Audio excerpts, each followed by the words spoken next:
Okay, so now we're up to the fourth aliyah in verse 8. So verse 8 answers my question from my previous video. You shall not despise an Edomite, for he is your brother. Obviously not your direct like brother, like the same brother from the same mother, right? Or parent, you know what I mean? Not your biological brother, being like super close relative because the Edomites were from Yaakov Avinu. So that's why we're not supposed to despise them, even though that they went out and waged war against us and they wouldn't even let us go to their area, to their territory. You should not despise an Edomite, for he is your brother. You should not despise an Egyptian, for you were a sojourner in his land. Listen to that. Don't even despise the Egyptians, even though they enslaved us. Children who are born to them, the third generation, may enter the assembly of the Lord. When a camp goes out against your enemies, you shall beware of anything evil. If there's among you a man who is unclean because of a nocturnal emission, he shall go outside the camp. He shall not come within the camp. So see, it's not just the women's menstruation cycle that the Torah is all focused on and a woman's cleanliness. Also a guy also has to be in a state of purity. And it shall be towards the evening he shall bathe in water. When the sun sets, he may come within the camp. And you shall have a designated place outside the camp, so you either go there to use it like, so what it means is a bathroom. So when you go to the bathroom, you don't just do it like in front of everybody else. There's supposed to be a latrine like somewhere outside of the camp, like where everybody goes to go to the bathroom. And you shall keep a stake in addition to your weapons, and it shall be when you sit down outside to relieve yourself, you shall dig it with it, and you shall return and cover your excrement. So you have to take a poop, and then like you gotta dig a hole, and you gotta cover it, because like now we have indoor plumbing, and most of the places you can find a bathroom. But if you're ever in a situation where you're outdoors, you're outside, and you don't have, you don't just leave your poop like lying out there in the open. You have to bury it. For the why, and here's the reason: for the Lord your God goes among you in the midst of your camp to rescue and deliver your enemies before you. The camp shall be holy, so you should not see anything unseemly among you, and you should turn away from you.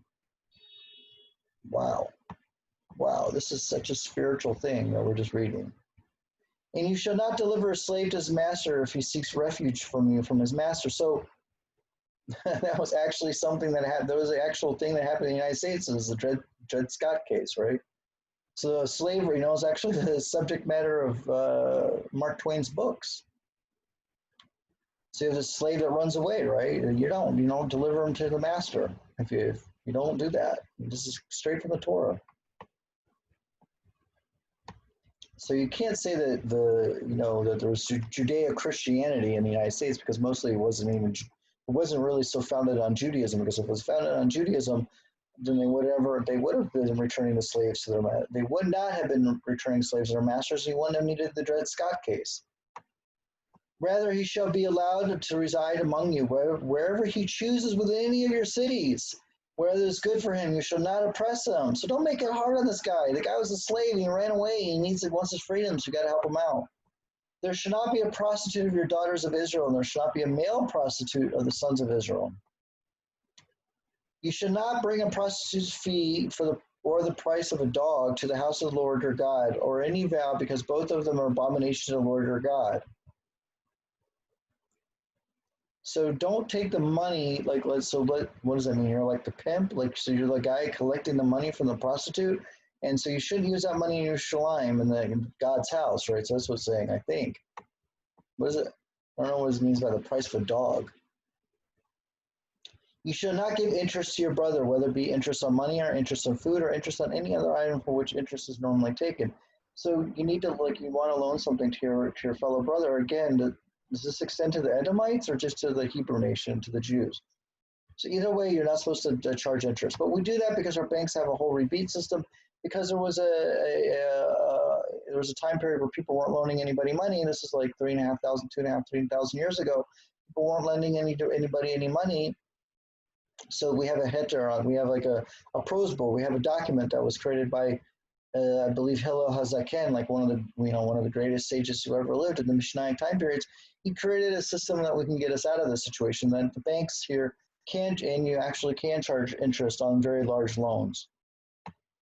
You may, however, give interest to a Gentile, but to your brother you shall not give interest, in order the Lord your God shall bless you in every one of your endeavors on the land to which you are coming to possess. So if you're blessed with everything, then why do you need to take out a loan anyways with interest? So why does that guy fall into debt so badly that he needs a loan if you're blessed? When you make a vow to the Lord your God, you should not delay in paying it. For the Lord your God will demand it of you, and it will be counted as a sin for you if you delay. Don't procrastinate, right? Don't be a procrastinator.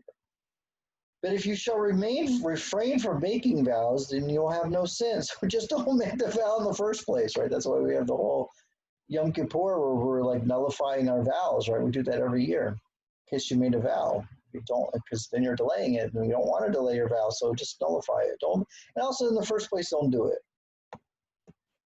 Absorb and do what is emitted from your lips, just as you have pledged to the Lord. So if you say it, do it. Like, be a man of your word, be a woman of your word. As God is a donation which you have spoken with your mouth. You know, walk the walk and talk the talk. That ends the fourth aliyah.